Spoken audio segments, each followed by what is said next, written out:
د پی ټی آی نمائندہ ته تاسو پیار ورکړو، محبت مو ورکړو. د ساده نوجوانانو فخر زمان خان دا خبره ایمانداري سره کوم که دا جذبه د جمعې ورځې په 19 تاریخ زموږ شو، نو ما طرفه تا ته دا سیټ هم راکړي.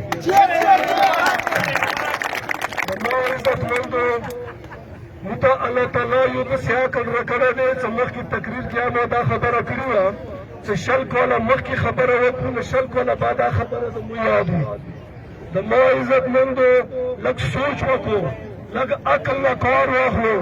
زه څه بار بار دا خبره کوم دي چې د ما خالص مقصد دا دی چې تاسو وګورو چې کله د پی ټی آی حکومت راغلو، پهله الحمدلله زه د چیف منسټر شکریه ادا کوم چې 500 کال نه زموږ طالبه وه د پاسپورټ دفتر، نن الحمدلله سدې کې ته د پاسپورټ دفتر ولګېدلو، ته کوواټ نه خوا شوې، ته پرچینار نه خوا شوې.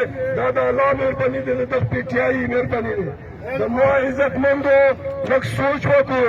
په ما باندې 7 فبروري ولګېدلې چې هغه کې یوه سوه نیټیا وه، ویلې ولګېدلې چې مو همیشه د اهل سنت د 15 لکه ابدي حق اواز اوچت کړی دی.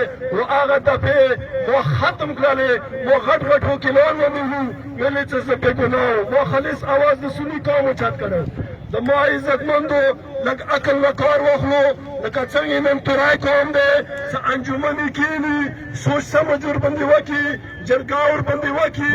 لکه څنګه اقبال میا د پی ټی آی کارکون و، هغه یې نن ان پی جوړ کړو، ویلې جوړ کړو چې هغوی دا فیصله وکړله چې چونکې د موږ مینې صاحب شته دی، که د پی ټی آی حکومت د مینې صاحب ته فنډ نه ورکوي، نو هغوی جرګه پوه کړه، سوچ یې پوه کړو، عقل نه یې کار واخیستو. نن یې اقبال میا راوستو، ته سوچ ورته وکړه چې 120 پلاټ د شمسي ولګېدلو.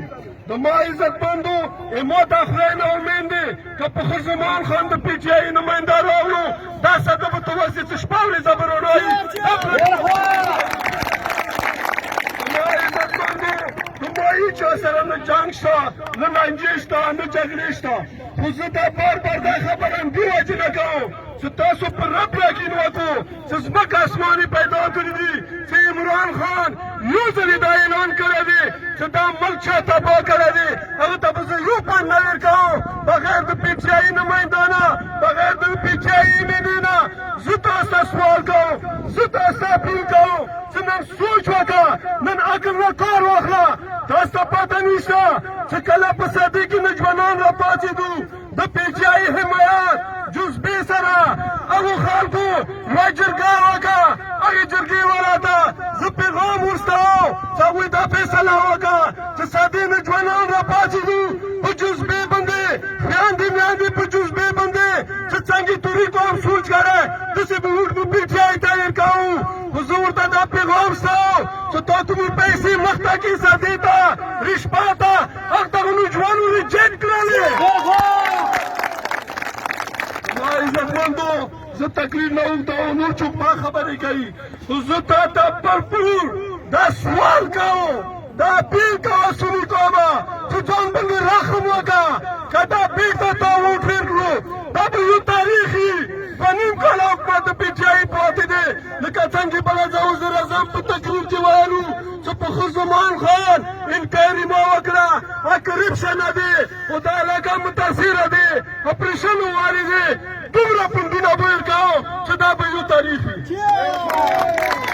زما عزتمندو، د نن تاسو کوم عزت ورکو فخر زمان خان ته، الله تعالی د دې بدله ډېر کړي. ډېره ډېره مننه، ډېره شکریه.